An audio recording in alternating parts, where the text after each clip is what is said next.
Welcome, and thank you for joining us for today's DealerOn webinar, Go Mobile or Go Home, What Google and Car Buyers Need from Your Website. My name is Eliana Raggio, and I'll be your moderator today. And today's webinar is being presented by DealerOn.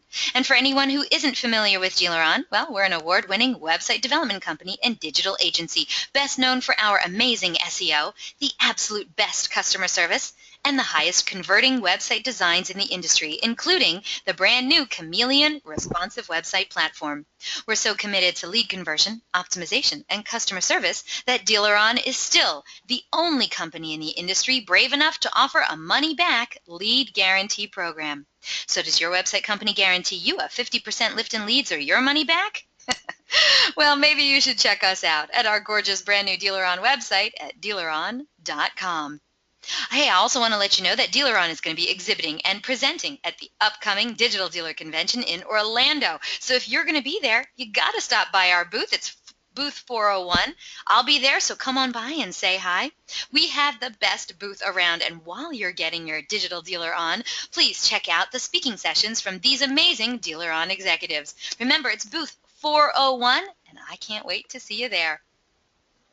And we have a great show in store for you today. We're very pleased to have Michael DeVito as our presenter today. Michael DeVito is the Chief Creative Officer at DealerOn, and he oversees the design and production departments. With 15 years of experience in multimedia website design, DeVito is an expert in interactive design, UX, brand identity design, content creation, and print collateral. DeVito is also responsible for the design and development of DealerOn's award-winning responsive website platform, Chameleon. He often speaks at large conferences such as NADA and Digital Dealer about website improvements and mobile solutions, and he can be reached at michael@dealeron.com. Now, during the presentation, if you have any questions, please use the question feature located on the corner of your screen to submit them. At the end of the presentation, we'll answer those questions of general interest. If we're unable to get to your question live, don't worry. We're going to try to respond to you by email later today. Also, don't forget, a link to download a copy of this webinar recording will also be emailed to you later today for your reference, and please feel free to share it with your friends and colleagues. And guess what? Our good friends at AutoHook are sponsoring this week's webinar giveaway. AutoHook is a showroom traffic driver. They've built the ultimate attribution engine, which tracks that customer through the lead, showroom visit, and purchase, and then delivers a cost per sale that's best in the industry. One of you lucky webinar attendees is going to win a $250 e-gift card from AutoHook. Perfect timing for the holidays. You have to be on the live broadcast to win it, though, so stay tuned, and you could be the one walking away with this amazing prize today. And for more information about AutoHook, visit lead2show.com. Also, at the conclusion of this webinar, you're going to receive a short survey, so fill it out because we're always looking for quality feedback from our audience. Today, we're going to randomly select a couple of people from all those completed surveys to also win some Google prizes. And hey, do you tweet much? Well, we hope you do. We'd love to see what you have to say about today's presentation, so please tag us in it. You can use hashtag DealerOnWebby. I'm at Eliana Raggio. You can also hit up Michael DeVito at MDeVito. We look forward to seeing what you're saying.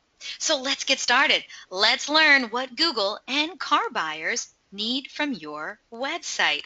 Michael DeVito, how the heck are you, sir? Pretty good, pretty good. How are you doing? I'm doing great. And for you audience members who don't know, I've had the pleasure of seeing Michael DeVito at every single convention that I've had the pleasure of going to representing DealerOn. And let me tell you, he actually did this presentation or a similar presentation to this at a recent digital dealer convention. And it was packed. He brought the house down, and it wasn't just packed. There were people lined up, standing the entire time to hear this presentation. It is amazing, and you guys are in for a great show today. So thank you so much for being here today. And Michael, thank you so much for finally doing a webinar with me. Yeah, I managed to dodge you for the first year or two, but you're a very busy guy. I appreciate that, but I finally snagged you to do this one for us, and I'm so grateful. And I know we have a lot of information to get to today. So where do we start? What do we do? What do we learn about today? So I list out some objectives that I actually did give this presentation a very similar version. It's been updated just because obviously things are constantly changing. But these are the objectives we're trying to hit. So first, we really want to understand the impact of mobile friendly. What does it mean? What has it done, not only for us, but just the industry in general. I also want to spend some time demystifying the web technologies that are in use today. There's a lot of things I've heard either from other providers or even from our own sales guys, and I feel like there's just a lot of information that's constantly thrown at dealers, and no one really does a great job of really trying to help explain what all this stuff does and what it is. Also, understanding page speed and Google Page Speed Insights. We'll talk a lot about that. That's something pretty near and dear to my heart. The anatomy of a mobile-friendly site. That's everything from user experience to what kind of things are on the page, all that stuff. And then we'll do a question and answer session. And that kind of leads us right into the first question that we worked on together, Eliana. That's true, that's true. Okay, audience, we got 3 poll questions for you today. We're going to start you off right now with your very first one. So please take a look at your screen and answer this question for us. We really want to know what you think. What percentage of the average dealership website traffic do you think is sent to a mobile device? Please select one of the following answers. Do you think it is 100%? 100% of your dealership traffic, do you think, gets sent to a mobile device? Do you think it's over 50%? Do you think it's somewhere between 10 and 50%? Do you think it's less than 10%? Or you can choose the last answer. I have no clue. All right, so once we get a majority of the votes in, we're going to close the poll and share the results. Let's go over that question one more time, and then let's close the poll. What percentage of the average dealership website traffic do you believe is sent to a mobile device? 100%, over 50%, somewhere between 10 and 50%, less than 10%, or you don't know. You have no clue. Oh, guess what? Almost everyone's voted. You guys are on the ball. I love it. Let's close this poll and share the results. Michael, you ready for this? I am ready. Okay. Not every answer was used, so I'm just going to do the ones that were used. The majority, 67% of today's audience, believe that it is over 50%. 29% of today's audience believe it's somewhere between 10% and 50%, and the remaining 4% believe that it's less than 10%. Now, I hope, Michael, that you actually have the answer for us. What is the answer? So the answer actually is, I'm very happy to see that most people said over 50%, which is pretty much the standard answer that we're seeing out there right now. There's definitely some, there's some people straggling underneath that 50% mark. So I think the people that answer 10 to 50% absolutely are probably right in there and the right as well, because I've definitely seen some traffic that, is a little bit under 47, 48%, but generally speaking, it's over 50%. The good part of that is that everybody knows that stuff. So, everybody on there, thank you, great job on the first poll question. Hopefully they get a little bit tougher as we go. None of this information hopefully then is new, right? We've been talking about, mobile overtaking desktop here for years now, and finally this year it did. And so this is a graph of showing, how far we've come, and we finally have, mobile searches overtaking desktop searches. Great, nothing new. Everybody knows that. Everybody on the webinar knew it. Same thing, digital ad spending by device, huge uptick for mobile. The problem is we think of all this stuff this way, we know all this stuff, but how many of you have been demoed recently? And every single demo, I would almost guarantee you, nobody showed you the mobile site first, right? They all sat there, and regardless, even though we know over 50% of the traffic is coming from mobile, they sat there and they showed you desktop. And I know, look, my sales guys do the exact same thing. They do these demos, and constantly we're talking about desktop. But yet everybody pretty much, or at least the overwhelming majority of you on the webinar, know that most of your traffic is mobile. And yet, not just sales guys, but constantly requests, when we're talking about designs, whatever, it's always, there's so much focus on the desktop. And it is important, don't get me wrong. I'm not saying you should, do away with, considering your desktop site and the importance of that, because it is still a very important tool to you.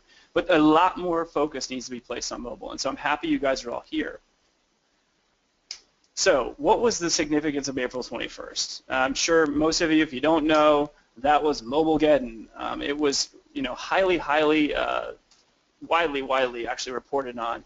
And everyone from Business Insider, Wall Street Journal, the Washington Post talked about what a massive impact this was going to have on the industry, and not just our industry, just web in general, because sites were going to start being penalized because they weren't mobile friendly.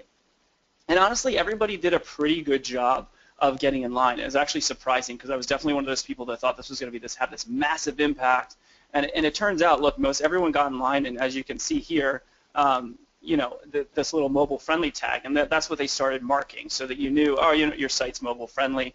There's very few providers that didn't get in on it right away in our space, and most of them, anyone who missed the April 21st date, for the most part, was onesie-twosies here and there, and did a great job. So right away, it seemed like, okay, well, it really wasn't that big of an impact. But then we started seeing this. And so this is the mobile friendliness of the top 10 positions in search results. Because initially people were like, well, there was no real impact, just says mobile friendly, whatever. But we're seeing a clear direction, at least from Google, or at least in the rankings that we're seeing, that you are more likely to be towards the top of those 10 positions, the first 10 positions on Google, if your site is mobile friendly. So this is, to your point, the percentage of mobile friendly search results in each position. So you can see a vast number of people that were mobile friendly were sitting in that one spot, whereas the further down the list you go, the less likely you were to be in that whole mobile friendly thing. And so what does that mean? What does mobile friendly mean? I'm not going to spend a ton of time talking about it because I think everybody on here probably has a pretty good idea of exactly what it needed. I'll just kind of cover the basics. But essentially what they were looking for is a defined viewing area, content flows in the viewport, fonts that scale, easy to touch elements, and visual design in motion. And if you checked all these boxes off, right, if your site conformed to all these things, they were like, yep, you're mobile friendly. Great job. Your site gets the tag. The problem is that doesn't really mean you're mobile friendly. It means you have satisfied Google's requirements. Fantastic. You've done all these things that are on the screen, but it doesn't mean you built a good website. It doesn't mean that you have a well-designed website. It doesn't mean that you do a good job of pushing a user through a thing. It just means you have met the bare minimum requirements that Google kind of has set forth and says, hey, this is what we're saying is a good or a mobile-friendly website. And we'll talk a little bit about what those things mean and what the impact of all those various things are, is when I talk about it meaning a little bit more than just getting the tag. A couple things, though, there have been some stragglers in certain areas of the websites. I see this all the time. People's sites, a lot of the different platforms, they took a ton of time to make sure that the actual websites were mobile friendly, but then blogs, constantly I see results like you see up here on the screen where they didn't take the time to make sure that the blogs were mobile friendly. They left the old a lot of times they left an old WordPress theme that maybe wasn't responsive or adaptive depending on what the technology used. And that's bad because it's a huge lost opportunity when we're talking about from an SEO perspective and just in general when content comes up and you see that something is not mobile friendly and maybe there's content that is above it. And as we saw, the results that are being flagged as mobile friendly are much more likely to be higher up in that result chain. In addition to that, this is something else, and not a lot of people have these, but app interstitials are a Google no-no. I know places like LinkedIn do this, where they just completely take over the entire screen, and it's a really bad practice. Anytime you're hiding content from the user, it's a bad deal, and that's why that's what they're talking about with app interstitials. Instead, you're going to want to go with something if you have an app, and again, I really don't think it's necessary to have one of these. But if you have an app for your store, highly, highly recommend you do something similar to what CNN.com or any of the Android applications you've seen, where it's just a little bar across the top, rather than something that just completely takes over and is forcing you, hey, do you want to use the web or use the app? It's just a really bad user experience. So just something to keep in mind. And with that, I will leave the actual Google mobile-friendly thing behind, and we will move into our next poll question. All right, audience, you heard the man. Our second poll question is on the screen now. Please take the time to answer this poll question for us. We want to know, what website technology does your website currently utilize? Please select one of the following options. Do you have a multi-URL website? Are you one of those dealerships who has an adaptive website, also known as a seamless website? Have you graduated to a responsive website platform? Do you use RESS? Or is it the last one, I have no idea. So once we get a majority of the votes in, we're going to close this poll and share the results. Once again, what website technology does your dealership website currently utilize? Multi-URL, adaptive or seamless, responsive, RESS, or I don't know. How do you tell the difference? All right. So the votes are coming in fast. Audience, you guys are so good to me. I love it. I love it. And while the votes are still coming in, I just want to let everyone know, if you have a question that comes up for Mike DeVito, send it on in through the question feature. We'll be getting to your questions at the end of the presentation. All right, and we're here to help you really make the most out of your website and out of your mobile. All right, so that's what we're here for. And we plan on doing that today. All right, with almost everyone voting, we're going to close this poll and share the results. Mike, are you ready for this? I am ready. Ready. Here we go. All right.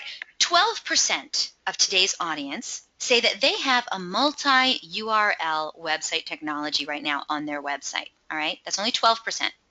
19% said that they have adaptive or seamless. The majority, 54%, said that they have responsive. No one said RESS. And then the remaining 15% admit that they have no idea what kind of technology is on their website right now.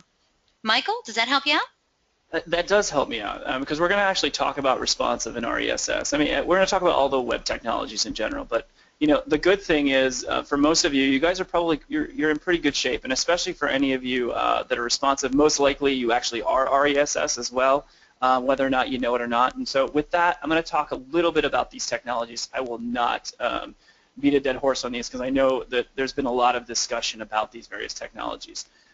The one thing to keep in mind, though, and this is something coming from outside the industry that I think has been really telling, I guess, with the state of things, is this argument, or the debate, I guess, about these different technologies has kind of passed outside of our vertical. Responsive websites, or RESS, depending on which, how you want to call it, and depending on what the practices are, really has kind of won out. I mean, Google specifically has mentioned preferring it. There really isn't a whole lot of debate. I mean, we've gone down this rabbit hole because, again, we're working a little bit behind. We're catching up as an industry, which is great. But, it's not a new technology. I mean, responsive websites started as early as 2001. They weren't really called responsive websites until about 2011, when the term was first coined. But either way, we're talking about 5 years ago, and realistically, we're talking almost 15 years ago that this technology was employed. So with that, I'm going to go through each of the different technologies. Obviously, you guys, almost all of you know exactly what you're using. So if you're multi-URL, that just means that you have like an M.dot or a .mobi or whatever the different URL extension is, two completely different sets of HTML. This is the one that is, if you're in this one, you really need an upgrade. I think that most likely if you're still on this, it's because your provider hasn't gotten you through the process yet, but this is something you're going to want to get off of no matter what. It's just not the direction of things. Next, we have the adaptive or seamless websites, which is a single URL, but there's two completely different sets of code, and it uses what's called user agent detection to determine what device you have, and then looks and says, hey, use this code or that code. And then we have responsive / RESS, and I'll explain the distinction, because this is one of those ones that gets my goat quite a bit, because there's a lot of talk about this one right now in the industry. But what that is, one set of code, all CSS driven, generally speaking, and so one set of HTML, and just based on the device, it uses something called media queries, which determines the size of your device, not the type of your device. And based on that screen size, it serves up a version of the site that conforms. What RESS is, it's kind of combining some of the best practices of adaptive with responsive. And so one example of that, and I'll show you some examples beyond that in a few minutes, but is saying, all right, you're on a small device, so I want to give you images or assets on your smaller device that fit that size. So it uses a server-side component, which is the SS, in responsive, which is the RE, and then server-side, which is the SS.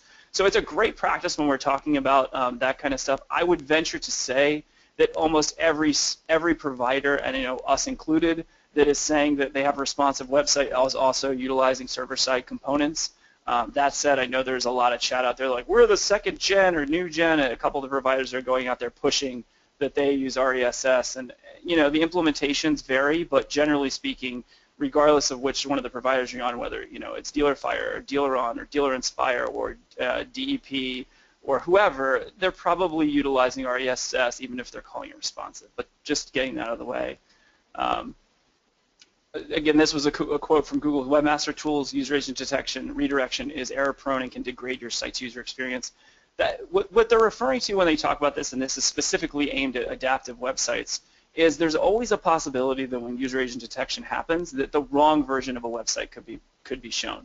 So if something goes disastrously wrong and you haven't updated your user agents as a provider, there's a possibility of seeing a desktop site when you're viewing your mobile phone, which is obviously a really, really poor experience when it comes to your website. So this is going to be my first example, and this is talking about server-side elements of a responsive website. This will give you a good idea of what a lot of the providers are talking about when they integrate this. So here we have on the desktop version, nice big banner. We're going pink for National Breast Cancer Awareness Month. Great. And then here we have the mobile site. And so a lot of times what we'll do is you'll see people talking about, well, we resized this banner for mobile. And that's good that you do that. But you really need to go a step farther. So I would say it's kind of a lazy practice to be just supplying the same assets to your mobile site that you're supplying to your desktop site. And why is that? Well, here we have a pretty big screen, so it's pretty blown up. But when we're talking about looking at this image here on the right, on a mobile device, it's clearly not going to be that legible. The banner was designed for a desktop. And so it's absolutely a great practice to serve a smaller version. And when I say smaller, I mean file size-wise smaller, because it's going to download faster. But at the end of the day, what's the point? The point is to read this thing. If you make it smaller, that's a great first step, but it doesn't really solve the problem. And so what I'm going to caution people to do, and this is going to cost you a little more money, is when you're working with your various providers, if they're providing the service, or your agencies, or even if you're doing it in-house, create assets for your mobile websites that actually are usable and viewable and optimized for a mobile website. So this here on the left, it's a much better user experience for someone. If you're actually trying to get them to read this and you want them to interact with this, this is a better way. Resizing, in my mind, it's just not enough. It's a great first step to optimizing site speed, which we'll talk about in a second, but it doesn't really solve the user experience problem. No, you're right. That definitely looks better. Yeah, I mean, again, to go back for a second, it's about, if you're going to have the banners and you're going to have people interacting with this stuff or whatever the assets may be, it needs to be sized appropriately. And this is the reason why when the mobile-friendly testing, they're talking about font size, which is this is actually a perfect example. This is something Google doesn't see when it talks about mobile-friendly. It doesn't know that it just knows, hey, that image on the right is well optimized for mobile, but it has no idea that you can't read any of it. Now, what if it was text? It would go, hey, your fonts are not big enough, you need to make them bigger, but it's just an image. Google is not aware of what the image is. And this is really one of those first steps when I talked about, yes, you're mobile-friendly in the eyes of Google, but are you mobile-friendly in the eyes of your users? Because ultimately, that's the most important thing, is having a mobile-friendly site for your users. So, go mobile or go home site speed. This is something, and I recently wrote a blog post for DealerOn about this, on this very subject. This is of incredible importance. I recently heard another provider, I sat through their presentation, and they talked about site speed being BS. And my hope is they were talking specifically about maybe page speed insights or some specific tool, because site speed is one of the most important things that you can possibly do to your website. Nobody wants to wait, right? If you every time you wanted to go into Target and buy Chinese checkers, see, I did it. If you wanted to go into Target every time you wanted Chinese checkers, you had to wait in a massive line to get your, thank you. That was rough. If you had to wait in a massive line to get in every single time you wanted to go buy something from the store, you'd go to another store. And so it's incredibly important to deliver these websites in the quickest, fastest way possible. And it's important for other reasons as well, and this is one of them. So earlier this year, Google started, mostly overseas, using what you see on the left, which is a slow tag. So we have mobile friendly right now in the States, And depending where you are in other parts of the world, if your site is slow, it may show a slow tag. And then as recently as the summer, they changed slow tag and they said slow to load. And so if I'm a user, right, and I put in a search and I see slow, or I see slow to load, depending on which, where you're located and or what they're testing as far as Google's concerned, are you going to go to one of those sites over one that doesn't have that? If the number one position says slow to load and 2 positions down is not, you're going to go to the one that's fast. Nobody wants to sit around for a slow website, and that's just a fact. So to that point, 40% of your users, and this is based on a Kissmetrics study, abandon the site if it takes more than 3 seconds to load. So are you prepared to give up 40% of your users? That's massive. And so site speed is becoming more and more and more important. Look, you're not on a Wi-Fi connection most of the time. You're on a 3G connection, a 4G connection, or maybe in some cases, and depending where you're at, you are on a Wi-Fi connection and it's slow. And so this becomes really, really, really important. So I'm going to talk about a tool everyone here should know, PageSpeed Insights. But before you do that, I'm going to talk about this poll question, and I'm going to pass that to you, Eliana. Excellent. All right, audience, your third and final poll question is on the screen now. We want to know what you think of this, all right? Which of the following do you believe is true of Google PageSpeed Insights? Please select one of the following answers. It tells us how fast our website loads from mobile and desktop. It tells us how to improve a website's load times. It grades websites out of 100 to show our speed versus the speed of other sites. All of them are true or none of them are true? Which one do you think is the correct answer? Which of the following do you believe is true of Google PageSpeed Insights? Yeah, once we get a majority of the votes in, we're going to close the poll and share the results, and the votes are coming in. Come on, audience. I know you're out there. Let's get those votes in. Now, let's see. Google PageSpeed Insights. Do you believe that it tells us how fast our website loads from mobile and desktop? It tells us how to improve on a website's load times. Do you believe that it grades websites out of 100 to show your speed versus the speed of other websites? Or do you think all of them are true? Or do you think none of them are true? Once we get a majority of these votes in, we're going to close the poll and share the results. Also want to remind you, if you have been tweeting, please use hashtag DealerOnWebby so I can find you. You can also tag me at Eliana Raggio or Mike DeVito at MDeVito. We'd love to see what you're saying, all right? So, Mike, if you've already gotten your swig of water in you, I'll close this poll and share the results, and let's see what the audience thinks. All right. So 4% of today's audience believes that it does tell us how fast our website loads from mobile and desktop. Another 8% of today's audience think it tells us how to improve a website's load times. Now, no one picked the third answer, which was it grades websites out of 100 to show our speed versus other sites. The majority said 84% said all of them are true, and then we have the last 4% who believe that none of this is true. So, Mike, I am sure you're about to tell us what is the right answer. That's the answer I was expecting, actually. I was expecting everyone to say all of this, but in fact, none of those are true. What? Absolutely none of those are true. And then this is a huge misconception. Now, I love Google PageSpeed Insights tool, and for those of you who haven't used it, this is what it looks like. But it does not tell us how fast our website is. Google PageSpeed Insights is a fantastic tool for technical and non-technical people to see the types of things that will contribute to your website's speed. So essentially what Google PageSpeed Insights does is saying, here are all the things that we are looking for, and as a black or white list of things that may or may not be wrong with your site. Things that may contribute to speed, things like eliminate render blocking JavaScript, or optimization of images, or enabling gzip compression, or minifying your JavaScript, all of those things. Fantastic things to know. But that number has absolutely no impact, technically speaking, on your score. You could have a score that you could see a site that says 80 and a score that says 40, and it's just not going to tell you your speed. And so I'll cover why that is, and we'll talk about a little bit of this stuff here. absolutely a tool you should have in your repertoire, absolutely a tool you should be using.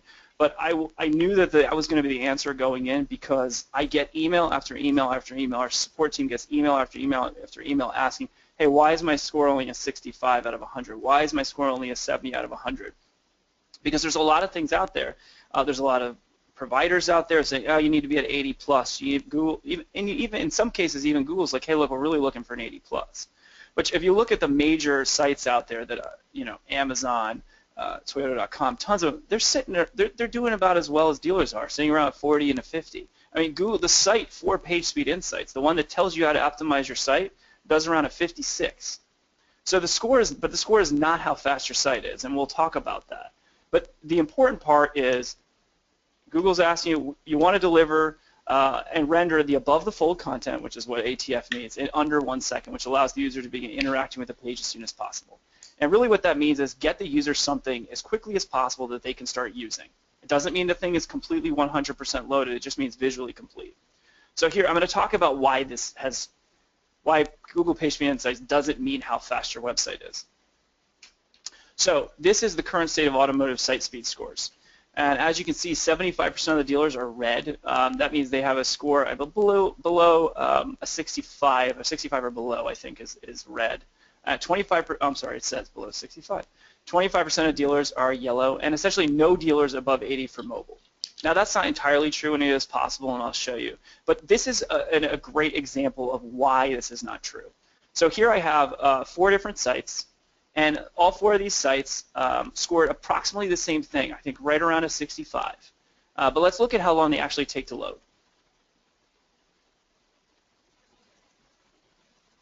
So remember, all of these sites are 65. So theoretically, if Google PageSpeed Insights was telling us how fast the site was, all of these should load in the same time. But the reality is they don't. And in some cases, in the bottom left, we're talking about it's still going. And going. So again, all of these are the same score. So you can see this is not how fast your site is. It's just things you should do to help fix your site to make it faster. And so it requires utilizing additional tools. And there's things like Pingdom, still going, webpagetest.org, and I'll kind of show you what those tools look like. But they're going to tell you how fast your site actually loads. Now, if you check all the boxes in PageSpeed Insights and you could get a 90 or 100, most likely you're going to have a pretty fast website. Because again, that's what they're looking for. But it doesn't mean for sure that you are. And so I urge you running your sites through things like webpagetest.org. Now this is telling you exactly how long your site takes to load. It's going to show you the load time, the first byte, how long did it take, how long did it take to render the screen the first time, how fast it is in the speed index, and there's all different kinds of information. How long did it take for the thing to be complete, document complete, meaning everything's up on the screen versus fully loaded.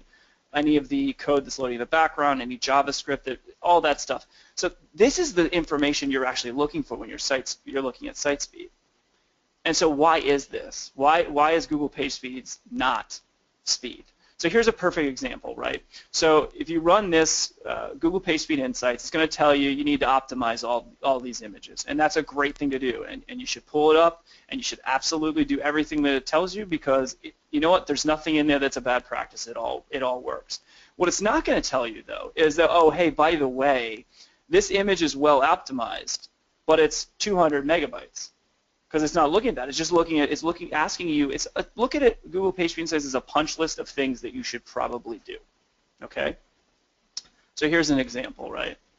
So I know this site uses RESS for their banners, right? And they do a great job, and they resize their banners, and that's fantastic. And you know what? Google doesn't flag their images in their banners as being an issue because they're well optimized and the right size. Google also doesn't flag this image that you see here in the background, the one with the guy in the orange or red shirt, whatever, back there. And they don't flag that image as having any problems. But I happened to be looking because I wanted to see whatever, and I noticed these images are actually this big. So, but Google doesn't tell me that in PageSpeed Insights. It doesn't tell me that that image isn't the right size. That image is actually adding, an additional couple thousand or probably well over 1,000 a piece pixels that are just completely wasted. And so I've added with this website an extra or with these two additional images, which I might add, I think are unnecessary when we're talking about mobile, and we'll get into that when we talk about usability and design a little bit.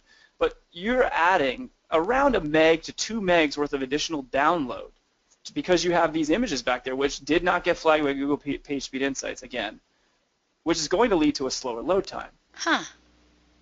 And again, these are the things that, you know what, I'm trained to look for these things. People on my team are looking for these. A lot of providers, hopefully, are trained to look for these things. But you know what?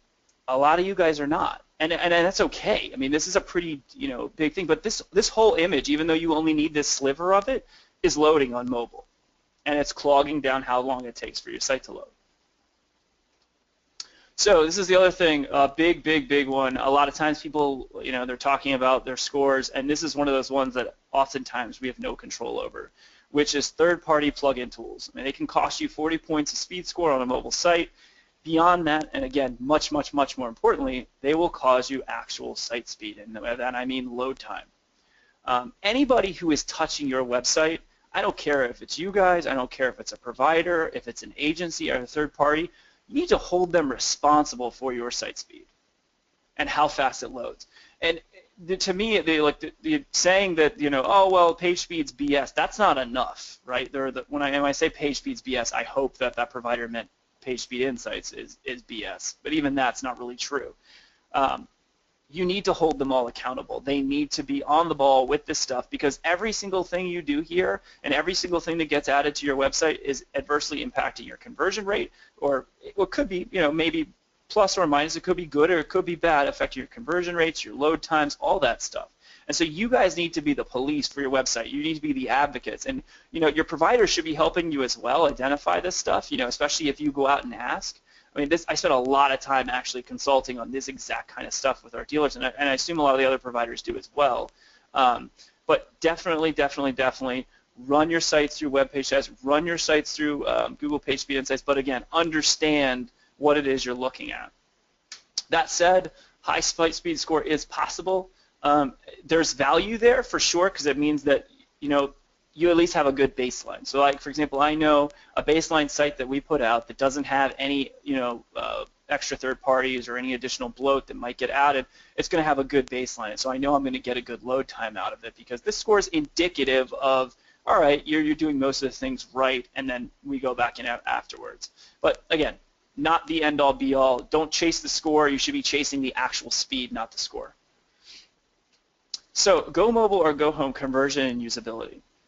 To me, when we're talking about good mobile website design, technology is fantastic. I mean, obviously, I love it. It's a great thing. But at the end of the day, good design is going to trump and win the day every single time over the technology. Because, look, the end user doesn't care. The end user doesn't care if you have responsive or RESS or adaptive or multi-URL. They just want to know you have a site that you can use and get at what they need to get at quickly. That's your end game always. And so, in the early days of mobile, especially, for us, it was a lot of like just toss a bunch of buttons on the page, and there was very little SEO value to what people were doing. There was no content on the page, or they just dropped the content off, which I'm sure a lot of you on the multi-URL websites are seeing or still have that problem. Whereas the objective is, generally speaking, keep all of the relevant content, or keep all of the text-based content so that it's there, so that you're not penalizing the mobile user for being on the site. And again, we're talking about over 50% of your traffic.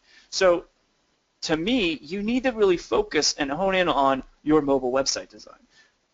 Not saying ignore the desktop. Desktop is important as well. It's still a huge chunk of traffic. But spend some time on your mobile website. Now, whether you're in the market for a new site or you have an existing one, you need to talk to your provider and say, look, or your agency, whoever it is, and say, I want to do better than what we're doing. To this point, one of the things I hear a lot about, and I don't, I don't prescribe to it fully, but this is going to be a case-by-case thing, and something that you absolutely should be split test.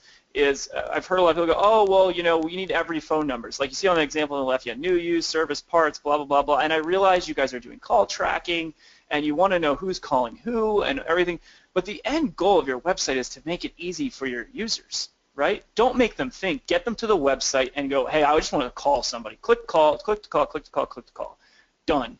Don't make me have to make an extra decision. I mean, most of you have, whether you have assistants or you have secretaries or whoever, somebody is on the phone generally routing traffic, or there's some internal system routing traffic. And even if you don't have it, you need to consider whether or not the loss of calls, because it's maybe a little bit difficult, is worth the tracking. I know we have a ton, we have a ton of people using call tracking, and again, maybe call tracking is the number you show. That works for me, but just make sure you make it simple. And again, test this. We're actually running a case study. It's going now, I think, almost 8 months, and hopefully we can release the findings of it, where we had a dealer that got rid of all their other numbers and they went down to one number, and have seen a really, really big boost in call volume as a result of it. I'm hoping they'll allow us to share the case study, because it definitely was eye-opening, and I think that it's something to consider.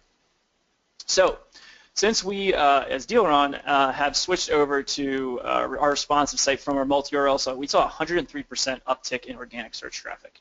Now look, again, technology is great, but I think a lot of that has to do with the design practices and making sure that content carries over. There's the single URL.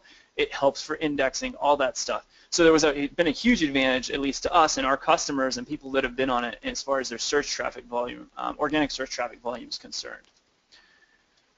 Additionally, we've seen a 40% decrease in bounce rate. Again, I think a lot of it has to do with the design and making it easy, and they're finding what they want. Now, I've heard a lot of people say, oh, bounce rate's kind of like a an antiquated metric, because what about calls? Well, look, anybody who's doing their designing this stuff properly, is going to be setting up Google events on things like calls, so that you see that end to end. I can see, within analytics, I can see, okay, my bounce rate is this, and I have this many call events, so I know exactly where the traffic's being routed. Now, look, you don't have to set up Google events on your click to call button, but if you don't, you're going to have a hell of a time putting together a report, matching your call tracking with your your analytics, and find out where are the losses. Whereas if you just do some basic stuff, your provider does some basic stuff, you're going to be able to get bounce rate will be a very useful tool for you. But again, it really comes down to setting the website up properly, setting up the analytics properly, events, all that stuff. There are some metrics, however, and this is slightly off topic, that I think I still hear people talking about that I don't think have a lot of value anymore, and that's time on site and VDP views. Because going back to a couple of slides, our objective is to get people what they want, or get them to the site and get them to find what they want and submit a lead or act in some way, convert, whether that's a phone call or a lead form, whatever the case may be. Well, if you do a really good job, because again, time on site used to be this huge, like, oh, it's so important, look how many people, look how many VDP views. Well, what does that mean?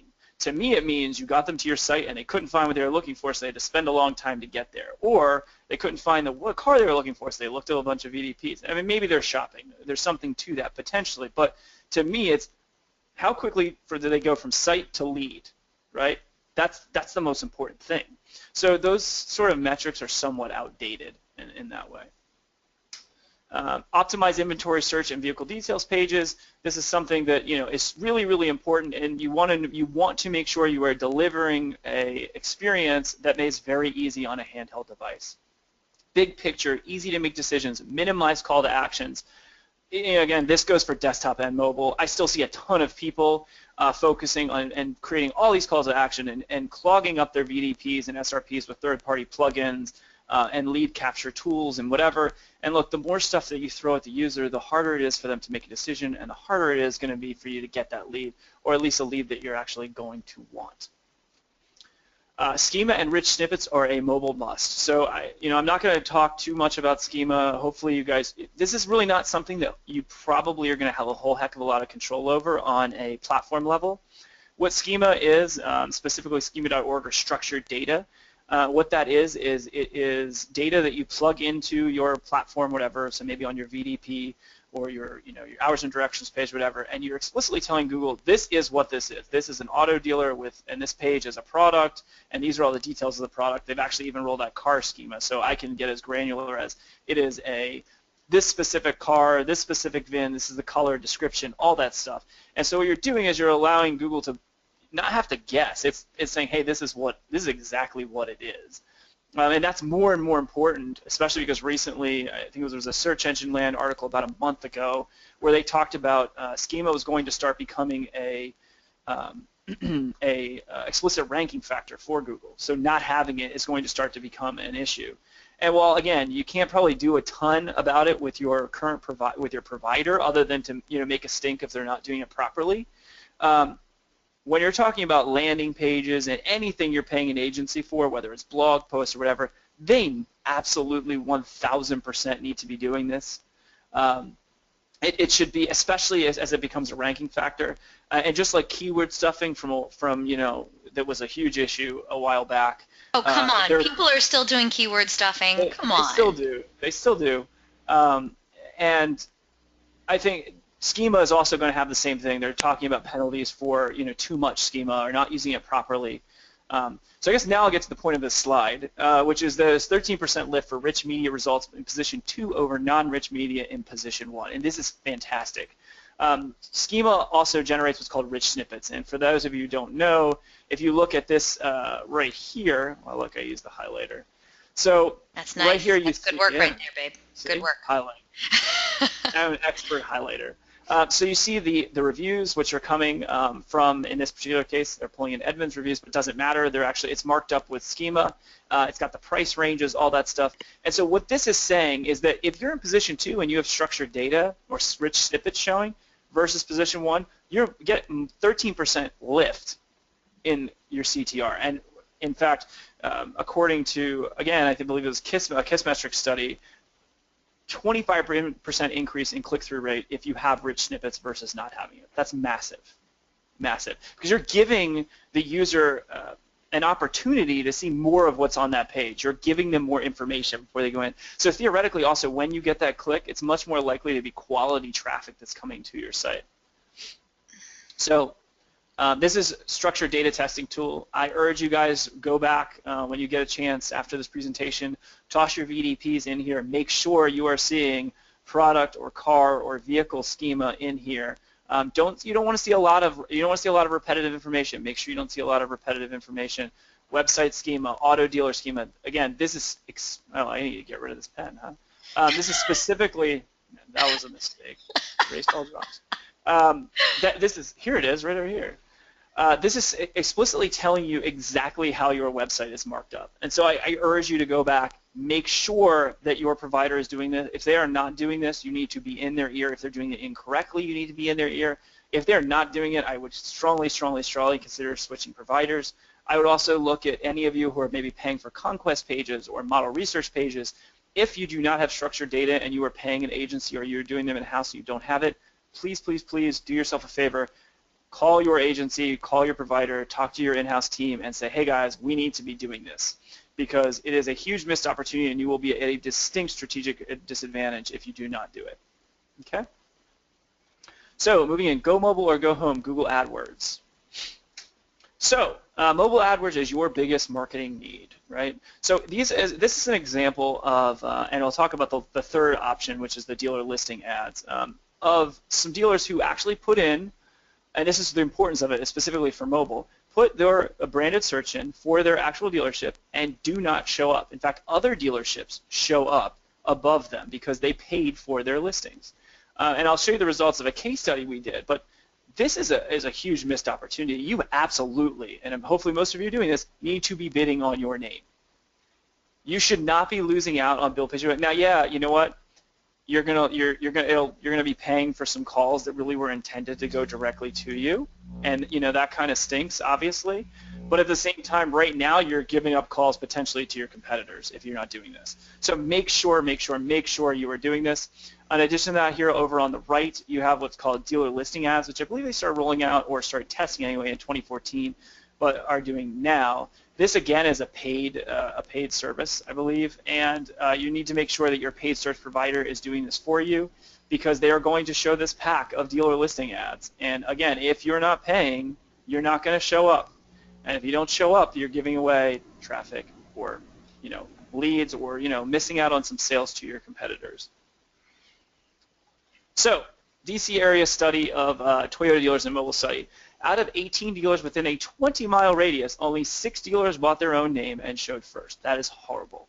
1 dealer bought their own name but showed up second, which means they didn't spend enough money. 1 dealer bought their own name but used their group site, so they sent the traffic to the complete wrong place. And then 1 dealer was first for 6 other dealers and second for 2 other dealers, as well as first for themselves. That is a smart dealer. And so here you can see the estimate of Toyota dealers' share of mobile branded search. So you see DealerOn clean the clock of dealers 2 through 8 because they did something very simple, which was to buy their competitors' names. Don't fall victim to someone else buying your names. Buy your own name. It's inexpensive. It's a cheap way to get up there, and you need to be doing it. And especially when we're talking about the DLAs, the dealer listing ads, huge, huge, huge missed opportunity. I know that hopefully everybody here is doing it. If not, someone else in your area is. So I strongly urge you, check your name, make sure you're first. It's something you should be checking out, or make sure your paid search provider is doing it as well. So last thing I'm going to cover before I throw out a list of suggested resources is your Google My Business page. This is absolutely huge, huge, huge for mobile because of where it shows up and how it shows up. You can see some stats, though, which are unfortunate, but you need to be sending review traffic here. You need to be getting people filling this stuff out. You need to make sure that they're set up properly. A lot of people have their listings mismarked. 25% was a huge chunk, and this was just based on that particular case study. 33% have 50 or less reviews. You don't want to have too many reviews because then it starts looking ridiculous, especially over your competitors. But you need those reviews. It's an important thing because this is what's showing up, guys. And then make sure your websites are associated with them, because when I do that mobile search and I see the ad and then I see this information, it makes it much more compelling to click on. So with that, I'm going to leave you guys with some resources. Most of these things are around page speed. It'll give you some good information. Pingdom is another tool. Webpagetest.org is free, which is awesome. Pingdom, I believe, costs money. It's very good. It's a very, very good tool, however. But webpagetest.org, the beauty of that site is that you can run comparisons against your competitors, show videos, all that great stuff, which makes it really, really easy to use. Hopefully this stuff has been helpful. And with that, Eliana, I am going to pass back to you. Thank you so much. Wow, that was a lot of great information. Audience, I know you're agreeing with me. We have some great questions that came in already from you wonderful audience members. If you haven't gotten your question in yet for Mike DeVito from DealerOn, what are you waiting for? Get those questions in, because you know what?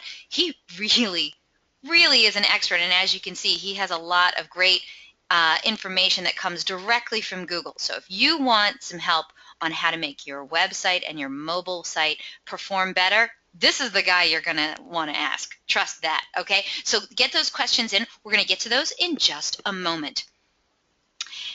By the way, it's that time. If you missed it at the beginning of the webinar, I announced that our good friends at AutoHook, they're sponsoring this week's webinar giveaway. AutoHook, as you may already know, is a showroom traffic driver. They've built the ultimate attribution engine, which tracks that customer through the lead, through the showroom visit, and the purchase, and then delivers a cost per sale that is best in the industry.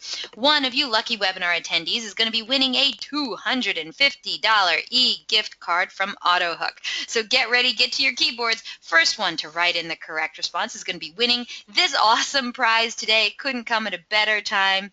Oh my gosh, who couldn't use an extra $250 for Christmas presents, right? We ask, of course, if you are a vendor to please sit this one out. This prize is only intended for dealership personnel. We do appreciate you, though, and we thank you for being here today. But here we go, everyone. Good luck, and I hope you guys are paying attention. This is not an easy question. We are looking for a 3-word answer. Just so you know, we're looking for a 3-word answer. Here is your question. Good luck. Earlier in the presentation, Michael spoke about mobile get-in. What did he say was Google's purpose for mobile get-in? I know, right? Tough question. Hey, it's $250. That's what we're looking for, all right? So earlier in the presentation, Michael spoke about mobile get-in. What did he say was Google's purpose for mobile get-in? What were they after? No, that's not it. No one got it yet. I want to know what that person said now.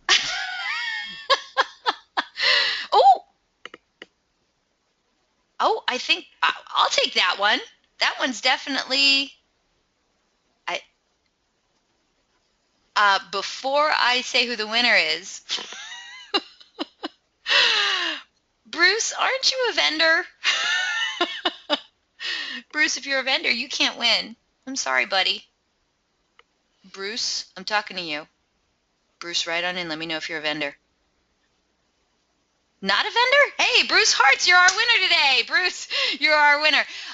Good job, Bruce. Good job, Bruce. Bruce wrote in friendly mobile sites. And, I mean, we were looking for mobile-friendly websites. I think that's the same thing, right? That works. That works for me. Okay, Bruce Hartz, congratulations.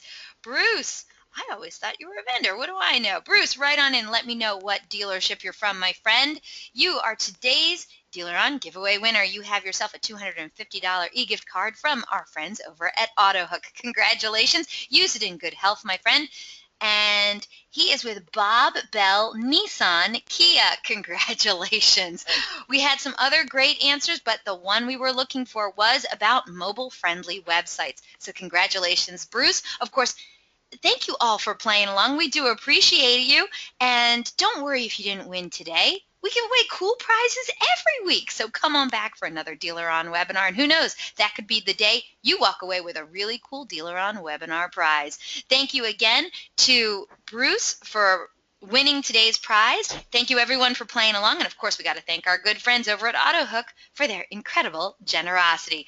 All right, Bruce, you're going to be hearing from our good friends over at AutoHook today about getting that $250 e-gift card. So we're going to get that out to you as soon as we can. Bob Bell Nissan Kia. I'm sorry, I'm a very slow writer. Okay, now we're going to get to your questions. Thank you, Bruce. All right, Michael, are you ready for some questions from the audience, my friend? I am ready. Okay, first question actually came on quite early in the show. Sure. Kevin said, how do you tell if you have RESS? So it's not going to be something that's super easy to tell, but again, here's a great way to say, because I think this is the one thing that a lot of the providers are doing.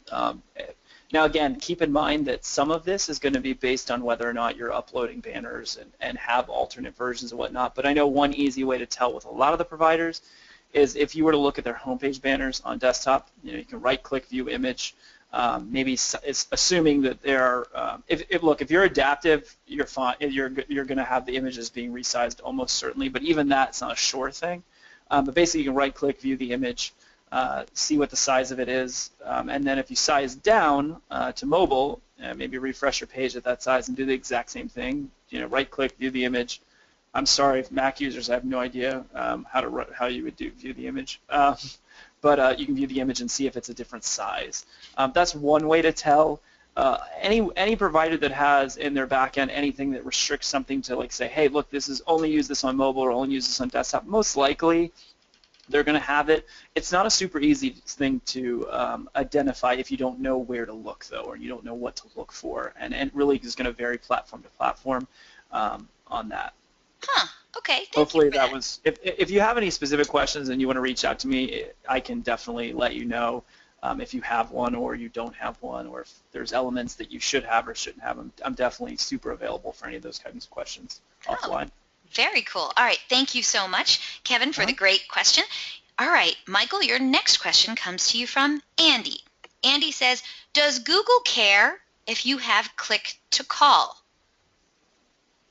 Does Google care if you have click to call? I assume it's when you were talking about the click to call on the mobile websites. I mean, I don't think they're specifically looking for you to have that information. I mean, you should have the phone. Obviously, you should have the phone number so that they can.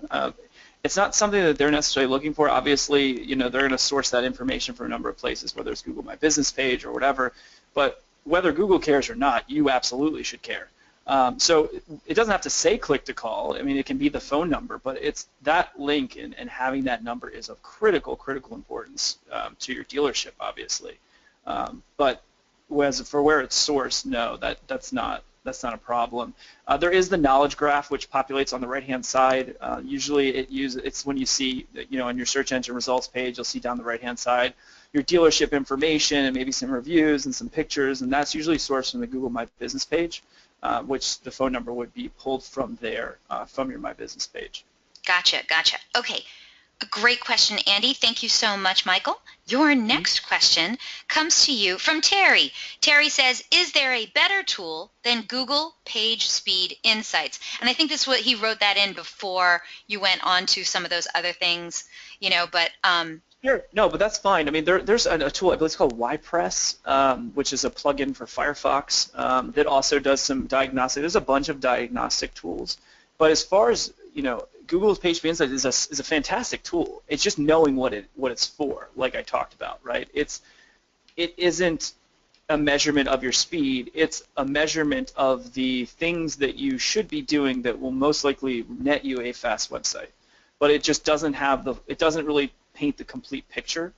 And so, it should be used in conjunction with something that tells you actually how fast your site is. Because, for example, webpagetest.org or Pingdom, they don't all make recommendations. They just tell you these are the facts. This is how fast your site is. Now, why it's slow and where the slowness is coming from, you'd have to extrapolate quite a bit from some of those tools, whereas Google Page Speed Insights is telling you, hey, here's some things we see that are definitely going to impact your page speed.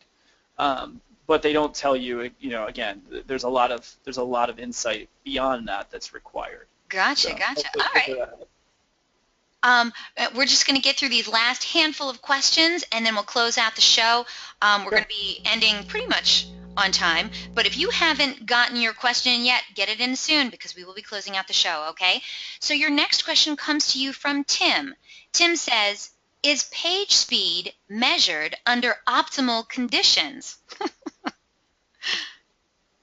I mean, I wouldn't.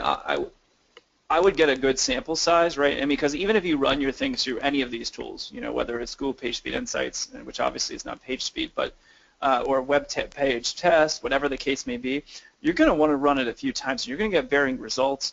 Most of the really good tools will allow you to run it under, like, hey, look, I want to see how fast my site loads on a 3G connection or a 4G connection, or I want it on a cable connection, whatever. And so you're really going to want to run it under non-optimal conditions because, look, that's your lowest common denominator. To me, while it's great to be able to say, I wish everybody had a cable, connection or was on the fastest, possible connection at all times, that's not reality. And so you're going to want to get a good idea. Hey, look, my optimal user experience, maybe that's at a, on a cable internet connection. But to me, you want to make sure that the person who's coming to your site on 3G is not going to get a horrible user experience. They need to be getting something that's served to them that is going to load relatively fast and lets them interact with the site. So, it's just like, for example, for me, as doing development and web design, I still have to contend with IE, now IE9. We've more or less moved away from IE8, but we still have to deal with like the, IE9 issues, and prior to that, IE8 issues, which for any of you guys who don't know, I mean, it's the browser was just did a horrible idea of conforming to the current day's web standards. But yet I still had to build everything, knowing that I still had, 5% or 10% of my users were going to come from there.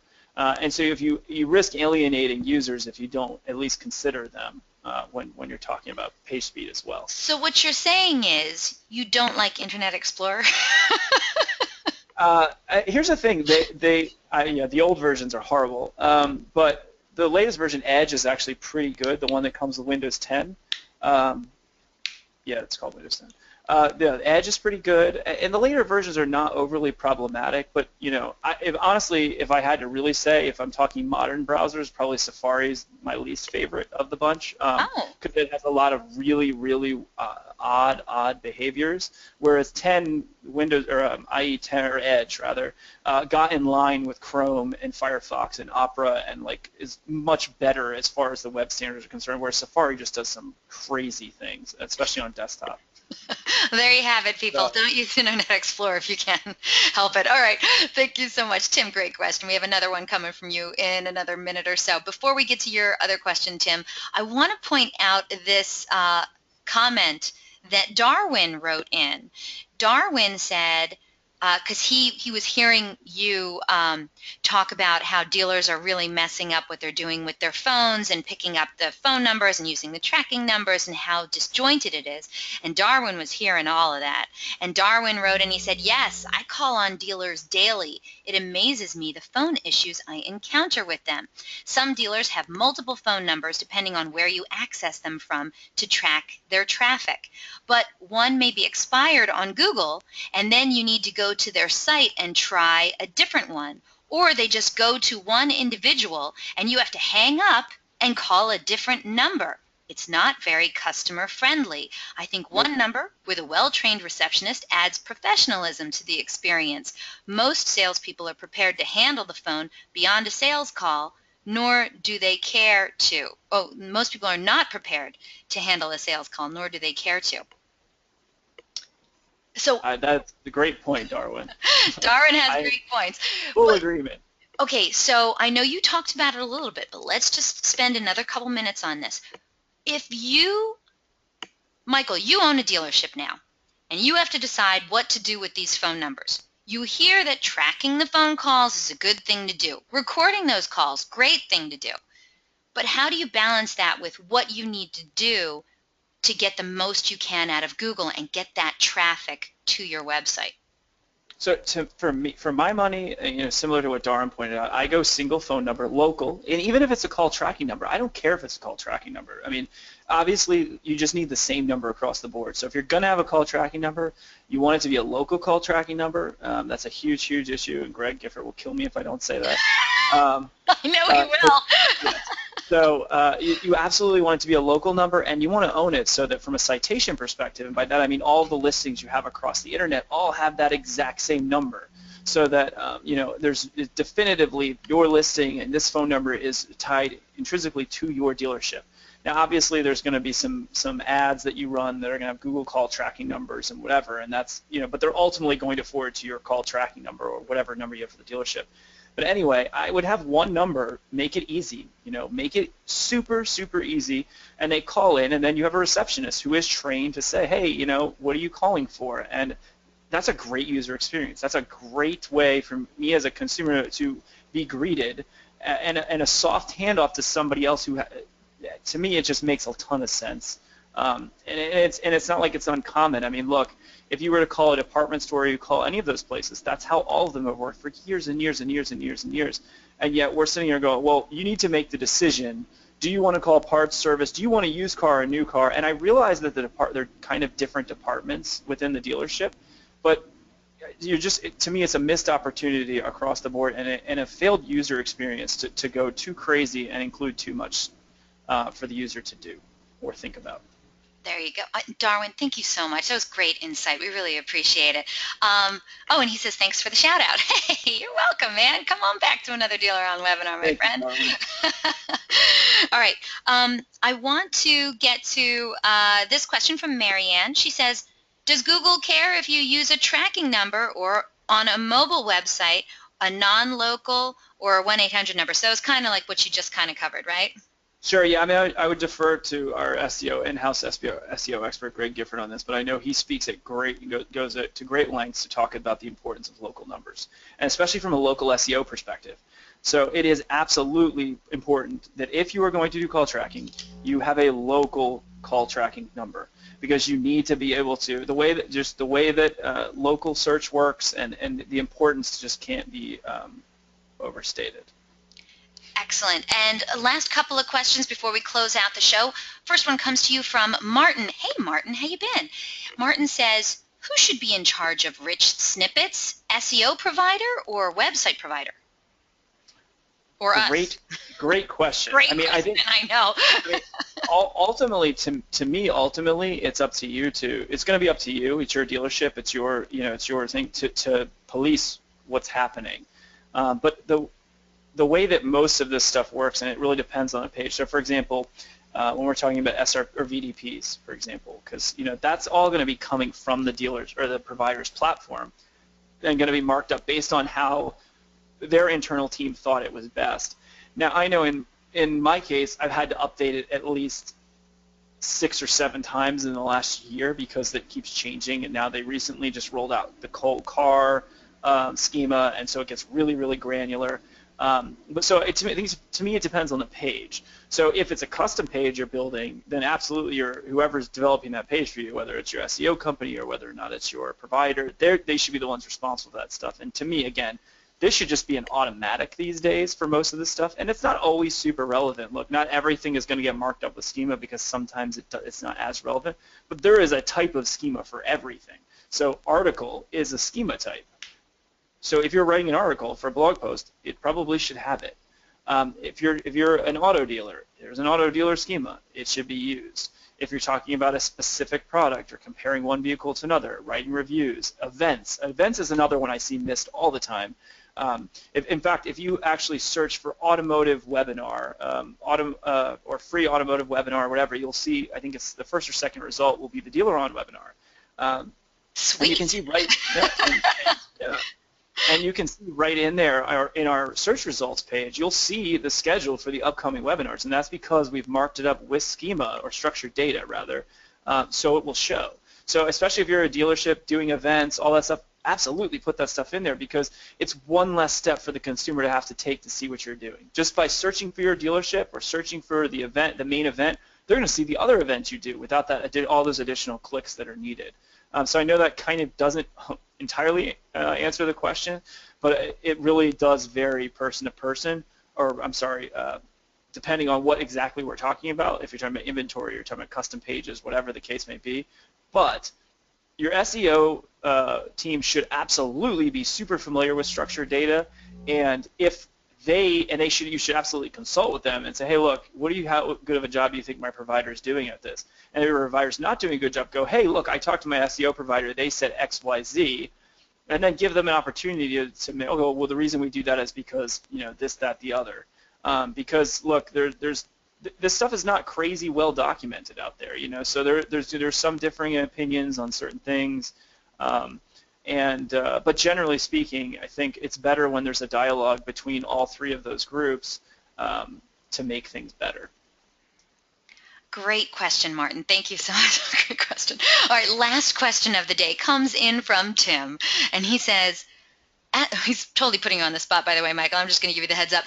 Tim says, as a customer of DealerOn, can I assume that you guys are automatically doing all of these for me, or do I need to ask my yellow team? All of these things, so as far as site speed, so we've gone to great lengths to satisfy a lot of the page speed insights things that are on there. However, I would highly recommend that you request, whether it's through your client results team or whether or not it's through Daniel and his team, Yellow, that you talk to them about, hey, look, I really want to deep dive on this stuff. I want to look into this. This is important for me. It is something that, I know that me and my team spend a ton of time trying to do on a global level, but look, anytime anybody touches your website, whether it's an agency, if it's a provider, if it's you start impacting your site speed. And so even if we got your site speed really fast today, everyone playing around with your site or uploading assets or whatever, tomorrow it could be a totally different game. So it's something that it needs to be that like monthly checkpoint thing, and we need to be on top of that. As far as structured data, you absolutely are getting that. We have it pretty tightly baked into our VDPs, our hours and directions pages, our home pages, and that integration is only likely to get deeper and deeper.